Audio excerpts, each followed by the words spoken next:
Hi friends, ఎలా ఉన్నారు? ఈరోజు నేను టమాటా నిల్వ పచ్చడి చేస్తాను. ముందుగా స్టవ్ ఆన్ చేసి కడాయి పెట్టుకుని అందులో 1 స్పూన్ మెంతులు, 2 స్పూన్లు ఆవాలు, 1 స్పూన్ జీలకర్ర వేసుకోవాలి. అవి వేగిపోయిన తర్వాత మిక్సీ జార్లో తీసేసుకోవాలి.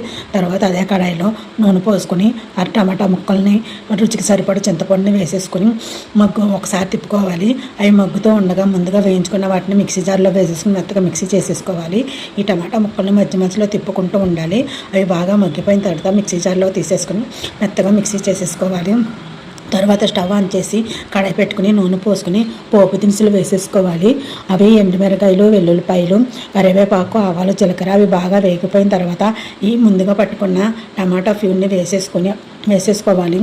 తర్వాత అది బాగా చల్లారిన తర్వాత అందులో గ్లాస్ కారం, ఒక గ్లాస్కి సగం ఉప్పు, ముందుగా ఆడుకున్న మెంతి పొడి, జీలకర్ర, ఆవాల పొడి వేసేసుకుని మొత్తం కలిసేటట్టు కలిపేసుకుంటే కమ్మగా ఉంటే టమాటా నిల్వ పచ్చడి రెడీ అయిపోద్ది.